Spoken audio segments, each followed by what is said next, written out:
Assalamualaikum warahmatullahi wabarakatuh. Selamat pagi semuanya. Seperti biasa di hari Jumat kita akan lanjutkan pembahasan mata pelajaran IPA. Masih di bab 1 tentang gerak benda dan makhluk hidup di lingkungan sekitar. Setelah pertemuan kemarin kita bahas tentang konsep gerak, hari ini kita akan bahas tentang gaya dan hukum Newton. Apa itu gaya dan apa itu hukum Newton akan kita kupas hari ini. Langsung saja kita akan bahas tentang gaya. Apa itu gaya? Jadi gaya itu kalau misalkan di umumnya kita lihatnya atau kita pahamnya gaya itu adalah pose ya. Kalau misalkan mau dipoto harus gaya. Nah, bukan seperti itu ya. Di IPA itu beda arti kata gaya. Gaya menurut IPA adalah tarikan dan dorongan.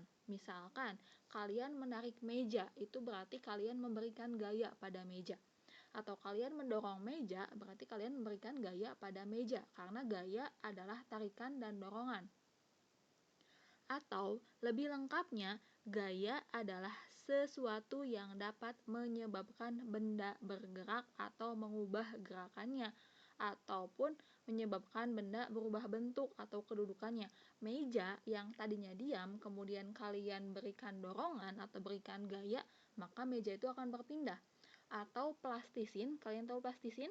Atau malam atau slime, itu bentuknya awalnya tetap, tapi ketika kalian berikan gaya atau kalian pencet-pencet, dia akan berubah bentuknya. Maka berarti kalian sedang memberikan gaya pada plastisin atau pada slime itu. Jadi ingat, sekali lagi kalau gaya itu adalah sesuatu yang menyebabkan benda bergerak atau mengubah gerakannya atau mengubah bentuknya yang bisa berupa tarikan dan dorongan. Kita lihat contohnya di sini. Nah, di sini gambarnya. Seorang anak mendorong meja, berarti dia memberikan gaya pada meja. Seorang anak menarik meja dengan tali, berarti anak tersebut memberikan gaya pada meja. Berarti secara tidak langsung, gaya adalah tarikan dan dorongan.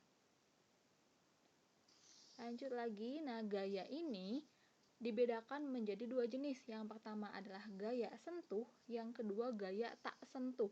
Dari sini saja sudah jelas perbedaannya.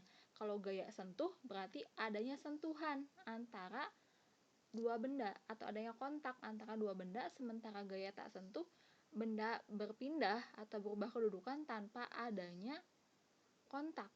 Tapi bukan berarti gaib. Nanti kita lihat contohnya. Nah, contoh dari gaya sentuh itu ada gaya otot dan ada gaya gesek. Sementara contoh gaya tak sentuh ada gaya magnet dan ada gaya gravitasi. Kita akan bahas satu persatu. Yang akan pertama kita bahas adalah gaya sentuh.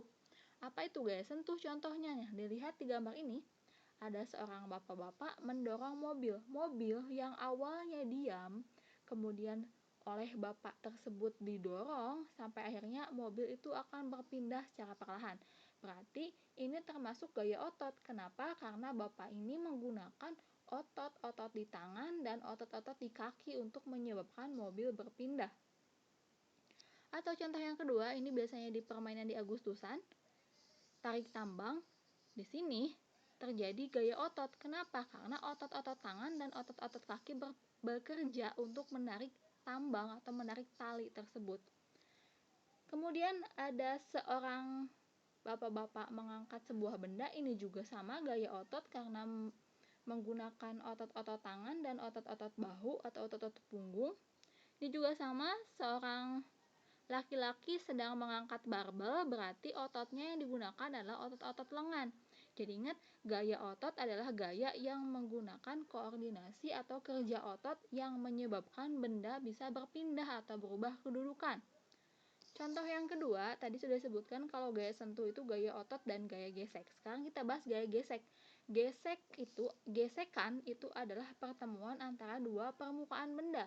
Contohnya kita lihat yang pertama, seorang ibu mendorong meja. Seorang ibu mendorong lemari. Nah, lemari tersebut didorong, berarti akan terjadi gaya gesek. Antara apa? Antara lemari, ini permukaan bawah lemari dengan lantai.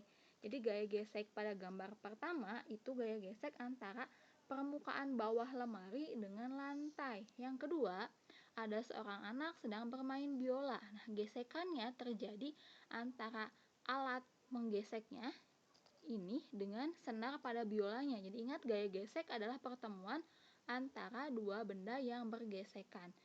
Ini merupakan salah satu contoh dari gaya sentuh, karena gaya sentuh terdiri atas gaya otot, yang tadi yang mendorong mobil, tarik tambang, mengangkat benda, kemudian mengangkat barbel, dan gaya gesek yaitu mendorong lemari dan biola, gesekan pada biola. Sekarang kita bahas contoh gaya tak sentuh. Sebuah benda bisa bergerak tanpa adanya sentuhan. Kenapa bisa? Kita lihat yang pertama contohnya. Yang pertama contohnya adalah gaya magnet. Nah, ada seorang anak perempuan, dia memegang magnet, ini yang bentuk U ini adalah magnet. Kemudian dia dekatkan magnet ini pada paku, jadi tidak dia sentuhkan. Pakunya disebar di lantai, kemudian magnetnya dia dekatkan.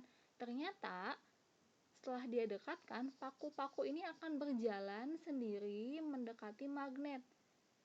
Nah, inilah yang disebut dengan gaya magnet. Ketika mendekatkan magnet pada paku tanpa ada sentuhan, paku itu akan menempel. Jadi paku itu bergerak sendiri karena adanya medan magnet atau gaya magnet tanpa adanya sentuhan. Jadi contoh dari gaya tak sentuh adalah gaya magnet. Yang kedua adalah gaya gravitasi atau gaya jatuh bumi. Seorang yang sedang terjun payung, ini merupakan contoh dari gaya gravitasi. Ketika seseorang melakukan terjun payung, maka orang ini akan turun perlahan ke tanah tanpa adanya sentuhan. Jadi, diulangi lagi, contoh dari gaya tak sentuh adalah gaya magnet karena tidak ada sentuhan, dan gaya gravitasi karena tidak ada sentuhan. Itu untuk gaya. Jadi untuk gaya materinya dikit, cukup sedikit tentang definisi gaya, kemudian contoh-contoh gaya yang terdiri atas gaya sentuh dan gaya tak sentuh. Nanti akan ada latihan soalnya. Sekarang kita akan masuk ke pembahasan yang kedua tentang hukum Newton. Kenapa dinamakan hukum Newton? Karena untuk menghargai pencetusnya. Jadi kalau misalkan kalian mau membuat suatu teori atau penemuan baru, nanti bisa namanya diabadikan dengan nama kalian. Nah, ini orangnya, tokohnya Bapak Sir Isaac Newton, seorang filsuf matematika dan fisika. Apa penemuan dari Newton ini? Dia menemukan hukum tentang gerak benda. Jadi hukum Newton itu adalah apa? Hukum Newton adalah hukum tentang gerak benda yang dicetuskan oleh Isaac Newton. Ada 3 hukum tentang gerak benda itu. Ada hukum 1 Newton, hukum 2 Newton, dan hukum 3 Newton. Hukum 1 Newton bunyinya adalah suatu benda akan tetap bergerak lurus beraturan jika resultan gaya yang bekerja pada benda sama dengan 0. Paham gak sampai sini? Bingung? Kalau bingung kita masuk ke penjelasannya. Maksudnya apa? Hukum 1 Newton ini hukum tentang kelembaman benda. Apa itu kelembaman benda? Kelembaman benda adalah kecenderungan benda dalam mempertahankan kedudukannya. Jadi benda akan tetap diam jika tidak diberi gaya. Kalau kalian memang sudah senang rebahan, tidak ada dorongan untuk bangun, ya susah bangunnya. Ini sama aja seperti hukum kelembaban. Jadi suatu benda akan diam jika tidak diberikan gaya, dan benda akan bergerak jika diberi gaya. Jadi kalau kalian lagi rebahan, tidak ada keinginan untuk bangun, ya akan tetap diam rebahan. Tapi kalau misalkan ada orang tua masuk ke kamar meminta kalian bangun, berarti itu ada gaya, sehingga kalian nanti langsung bangun, mandi, dan sebagainya. Jadi intinya hukum 1 Newton adalah hukum tentang kelembaman atau kecenderungan benda untuk mempertahankan kedudukannya. Kuncinya adalah benda akan diam jika tidak diberi gaya, dan benda akan bergerak lurus jika diberi gaya. Sigma F sama dengan 0. Ini yang hurufnya E itu disebutnya sigma. F itu adalah gaya sama dengan 0. Jadi rumusnya sigma F sama dengan 0. Nanti akan kita bahas di kelas untuk definisi rumusnya sendiri. Nah, contohnya bagaimana penerapannya? Nah, di sini kalian lihat ada sebuah mobil, kemudian ada sapi di tengah jalan. Jadi ceritanya seperti ini. Pada saat kalian sedang menaiki sebuah mobil, mobilnya sedang melaju biasa, dan kalian duduk nyaman di mobil. Tapi tiba-tiba ada sapi yang menyeberang sembarangan. Maka supir akan secara langsung mengerem mendadak. Jadi dia langsung menginjak rem dengan keras sampai akhirnya otomatis badan kita akan terpelanting ke depan. Kenapa seperti itu? Karena kita akan ada kecenderungan untuk mempertahankan posisi kita. Kita yang tadinya sedang duduk nyaman, kemudian tiba-tiba ada rem mendadak, maka tubuh itu akan berusaha mempertahankan kedudukannya dengan terlempar ke depan. Jadi contoh untuk penerapan hukum Newton 1 adalah ketika mobil sedang melaju, mengerem mendadak, tubuh terpelanting ke depan. Contoh lain, ketika mobil bergerak cepat dan direm mendadak, maka penumpang akan merasa terdorong ke depan. Contoh lainnya, ketika mobil dalam kondisi berhenti, mobilnya lagi diam. Kemudian tiba-tiba sopirnya menginjak gas dengan cepat, dengan kuat, maka badan kita akan cenderung terlempar ke belakang. Kalau mengerem mendadak terlemparnya ke depan, kalau menarik gas secara mendadak itu akan terpelanting ke belakang. Kenapa seperti itu? Karena kita punya kecenderungan untuk mempertahankan kedudukan kita. Itu yang namanya hukum Newton 1, hukum tentang kelembaman. Sampai sini, kalau misalkan ada yang mau ditanyakan, silahkan di GC ataupun di WhatsApp saja ya. Kita masuk ke yang kedua, yaitu hukum kedua Newton. Hukum 2 Newton bunyinya adalah tentang percepatan yang ditimbulkan oleh gaya yang bekerja pada benda berbanding lurus dengan besarnya gaya dan berbanding terbalik dengan besarnya massa. Maksudnya apa? Kita akan bahas pembahasannya di sini. Jadi sebetulnya hukum Newton 2 itu kaitannya dengan benda dalam keadaan bergerak. Jadi kalau misalkan hukum Newton 1 kaitannya dengan benda dalam keadaan diam, tapi kalau hukum Newton 2 kaitannya dengan benda dalam keadaan bergerak. Contohnya seperti apa? Contohnya kita akan lihat di sini. Contohnya misalkan ketika memindahkan meja itu akan lebih cepat ketika gaya yang diberikan semakin besar. Kalau kalian mendorong meja dengan kuat, otomatis meja akan berpindah dengan cepat.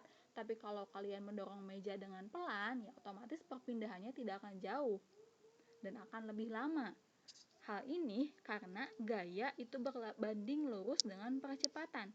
Semakin besar gaya yang diberikan, maka meja akan semakin cepat berpindah.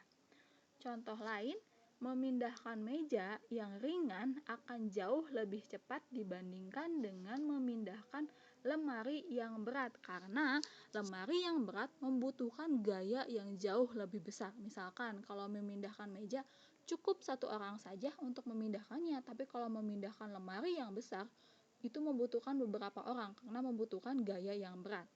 Nah, hal ini sejalan dengan hukum 2 Newton karena massa itu berbanding terbalik dengan kecepatan. Jadi, intinya seperti ini. Perpindahan benda itu berbanding lurus dengan besarnya gaya. Jadi, kalau gayanya atau kekuatan yang diberikannya besar, maka benda akan berpindah dengan cepat. Tapi kalau gaya yang diberikannya lemah, ya pasti bendanya akan berpindah dengan lambat. Nah, sebaliknya, kalau misalkan benda yang akan dipindahkannya berat, otomatis perpindahannya akan lambat. Tapi kalau benda yang dipindahkannya ringan, maka perpindahannya pun akan cepat. Contohnya, kita lihat di sini. Misalkan kalian punya mainan, mobil-mobilan, terus ada tali. Seperti itu ya, pasti semuanya sudah pernah mengalami. Nah, kalian kemudian tarik mobil mainan itu. Nah, kemudian kan mobilnya akan bergerak. Nah, semakin kuat kalian menariknya, maka akan semakin cepat mobil itu bergerak. Nah, ini sejalan dengan hukum Newton 2. Semakin besar gaya yang dikerahkan, maka akan semakin besar pula percepatannya. Jadi, kalau mobil itu ditarik dengan kuat, maka mobil akan melaju cepat. Tapi kalau mobil ditarik dengan lambat, mobil akan melaju lambat juga. Nah, kemudian kalian coba kasih beban di atas mobil itu. Kemudian kalian tarik. Pasti laju mobil akan lebih lambat. Kenapa? Ya karena beban mobilnya juga lebih berat. Nah, ini sejalan dengan hukum Newton 2. Semakin besar beban yang ditambahkan, maka akan semakin kecil percepatannya. Nanti kita akan bahas di contoh soalnya. Satu lagi yang terakhir adalah hukum Newton yang ketiga. Apabila sebuah benda mengerjakan gaya aksi kepada benda yang lain, maka benda kedua akan mengerjakan gaya reaksi pada benda pertama yang besarnya sama besar dan arahnya berlawanan. Maksudnya seperti apa? Kita lihat di sini. Ingat, kalau hukum 1 Newton itu berkaitan dengan kedudukan benda dalam keadaan diam, kalau hukum 2 Newton berkaitan dengan kedudukan benda saat bergerak, sementara hukum 3 Newton berkaitan dengan gaya aksi dan reaksi. Jadi, ketika kita memberikan gaya pada suatu benda, pasti akan menimbulkan reaksi dari benda tersebut. Kalian lihat di gambar sini, ada seorang anak laki-laki yang memantulkan bola ke lantai. Berarti dia memberikan gaya aksi pada bola dengan memantulkan bola ke lantai. Nah, lantai kemudian akan memberikan reaksi dengan memantulkan bolanya ke atas. Ini adalah contoh aksi reaksi. Bola memantul ke atas, arahnya itu berlawanan. Diulangi lagi, seorang anak memantulkan bola ke lantai. Berarti anak tersebut memberikan gaya aksi pada lantai. Maka lantai akan memberikan gaya reaksi berupa pantulan ke atas dengan arah yang berbanding terbalik. Contoh lainnya, pada saat kalian sedang mendayung perahu, sewaktu kalian menggerakkan dayung ke arah belakang, perahu yang kamu kendarai akan bergerak ke depan. Kalau lagi dayung, kalian dayungnya arahkan ke belakang, perahu melaju ke depan. Hal ini kenapa? Karena adanya gaya aksi yang kita berikan melalui dayung. Ketika mendayung adalah gaya aksi dan perahu yang bergerak ke depan adalah gaya reaksi. Jadi, hukum 3 Newton adalah tentang aksi reaksi. Itu untuk pembahasan kita kali ini. Nah, kesimpulannya, ini yang harus kalian catat. Jadi, nggak usah mencatat dari awal, biar tidak terlalu banyak catatannya. Cukup kalian catat kesimpulannya saja, inti dari pembahasan kita kali ini. Kesimpulannya apa? Kesimpulannya tentang gaya. Gaya adalah sesuatu yang menyebabkan benda bergerak atau berubah kedudukan atau berubah bentuk, dan gaya ini bisa berupa tarikan dan dorongan. Kalau kalian mendorong meja, berarti memberikan gaya pada meja. Kalau kalian menarik meja, berarti memberikan gaya pada meja. Karena gaya adalah sesuatu yang menyebabkan benda bergerak atau berubah kedudukan atau berubah bentuk yang bisa berupa tarikan dan dorongan. Berdasarkan ada tidaknya sentuhan, gaya dibagi jadi dua. Ada gaya sentuh karena adanya sentuhan, yaitu gaya otot dan gaya gesek. Tadi gaya otot contohnya mengangkat barbel, kemudian tarik tambang, dan gaya gesek itu contohnya mendorong meja di atas lantai ataupun bermain biola. Sementara gaya tak sentuh contohnya adalah gaya magnet dan gaya gravitasi. Untuk hukum Newton, kesimpulannya, hukum Newton itu adalah hukum tentang gerak benda. Ada 3 yang berbunyi. Untuk hukum Newton 1, bunyinya adalah tentang kecenderungan benda untuk tetap diam dan mempertahankan kedudukannya. Jadi hukum Newton 1 tentang kecenderungan benda untuk tetap diam dan mempertahankan kedudukannya. Contohnya apa? Contohnya ketika kita sedang menaiki mobil melaju dengan tetap, kemudian mengerem mendadak, maka tubuh akan terpelanting ke depan. Atau ketika mobil sedang diam, tiba-tiba menarik gas secara kuat, maka tubuh akan terpelanting ke belakang. Jadi hukum Newton yang pertama itu tentang kedudukan benda saat keadaan diam. Hukum Newton yang kedua itu tentang percepatan gerak benda. Semakin besar gaya benda, maka akan semakin besar percepatannya. Sebaliknya, semakin besar massa benda, maka akan semakin lambat percepatannya. Contohnya itu adalah ketika kalian menarik mobil-mobilan dengan cepat, dengan kuat, maka mobil akan melaju dengan cepat. Atau ketika mobil itu diberi beban, maka mobil akan lebih lambat melajunya. Terakhir, hukum 3 Newton itu tentang aksi dan reaksi. Jika benda diberikan gaya aksi, maka benda tersebut akan memberikan gaya reaksi dengan arah yang berlawanan. Contohnya tadi seperti bola yang dipantulkan ke lantai, berarti bola memberikan gaya aksi pada lantai. Maka lantai akan memberikan gaya reaksi berupa pantulan ke atas dengan arah yang berlawanan. Ini jadi diingat lagi yang ditulis itu kesimpulannya saja tentang gaya dan kesimpulan tentang hukum Newton. Untuk tugasnya itu ada 8 soal, kalian nanti bisa lihat di Google Classroom masing-masing. Jika ada kesulitan silahkan nanti ditanyakan di WhatsApp saja.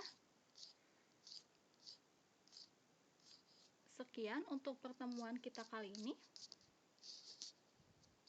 Tetap semangat belajar. Semoga kita segera bertemu di kelas biar penjelasannya lebih rinci, biar belajarnya juga lebih nyaman. Terima kasih atas perhatiannya. Wassalamualaikum warahmatullahi wabarakatuh.